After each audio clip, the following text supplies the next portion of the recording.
देख रहे हैं राष्ट्रहित टीवी। आपके साथ मैं हूं अंकिता। समुद्री लुटेरों पर जिसका खौफ सिर चढ़कर बोलता है वो है भारतीय मार्कोस कमांडो। सोमालिया के डकैतों पर जब कहर बनकर कोई टूटता है तो वो होती है इंडियन नेवी। समंदर में जब डकैतों की गैस से दूसरे मुल्क के नागरिकों को कोई आजाद कराता है तो वो है भारतीय सेना। एक बार फिर से इंडियन नेवी के मार्कोस कमांडो ने समंदर के सीने पर अद्भुत शौर्य और पराक्रम की गाथा लिखी है। तभी 140 करोड़ का हिंदुस्तान भारतीय नौसेना को बार बार सलाम कर रहा है। जाबाजी की ये लहर समंदर से उठी जिसने भारत का सीना गौरव से चौड़ा कर दिया। दरअसल मार्कोस कमांडो की जाबाजी के सामने 3 दर्जन जलदस्यु यानी कि समुद्र के सबसे खतरनाक लुटेरे यानी सोमालिया के डाकुओं ने सरेंडर कर दिया है। वो भी 35 डाकुओं ने जो कि पिछले 1 साल से जहाज का अपहरण कर खुलेआम दबंगई से घूम रहे थे। लेकिन उनकी किस्मत खराब थी कि वो लूटे हुए जहाज से भारतीय तट के थोड़ा सा ही करीब पहुंचे तो फिर भारतीय नौसेना ने उनको मिनटों में घुटनों पर ला दिया। न सिर्फ हथियार बंद 35 डाकुओं ने रहम की भीख मांगी बल्कि उनकी कैद से किडनैप किए गए जहाज के 17 क्रू मेंबर को भी रिहा करा लिया गया। इस अद्भुत पराक्रम की कहानी आपको सिलसिलेवार तरीके से बताती हूँ।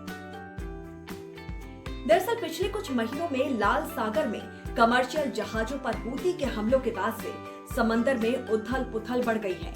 लेकिन भारतीय नौसेना अब समुद्री डाकुओं के लिए काल बन गई है।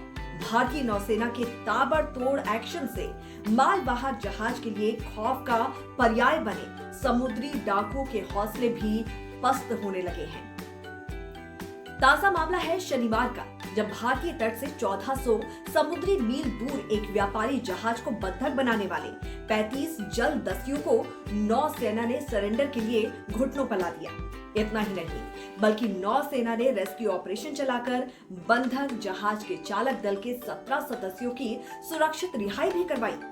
समुद्री लुटेरों के खिलाफ इस अभियान में नौसेना ने अपने P-8I समुद्री गश्ती विमान, फ्रंटलाइन जहाज INS कोलकाता और INS सुभद्रा और मानव रहित हवाई यान को तैनात किया। समुद्री लुटेरों से निपटने के मिशन के लिए C-17 विमान से स्पेशल मार्कोस कमांडो को उतारा गया। लेकिन इससे पहले नौसेना ने सोमालिया के पूर्वी तट पर जहाजों के अपहरण के सोमालियाई समुद्री डाकुओं की एक कोशिश को नाकाम भी किया था। इंडियन नेवी के अधिकारियों ने बताया कि समुद्री डाकू रुएन नाम के एक मालवाहक जहाज पर सवार थे जिसका करीब 3 महीने पहले अपहरण किया गया था, जिसके बाद INS कोलकाता ने पिछले 40 घंटों में ठोस कार्रवाई करके सभी 35 जलदस्युओं को सफलतापूर्वक घेर लिया और आत्मसमर्पण करने के लिए उन्हें मजबूर कर दिया।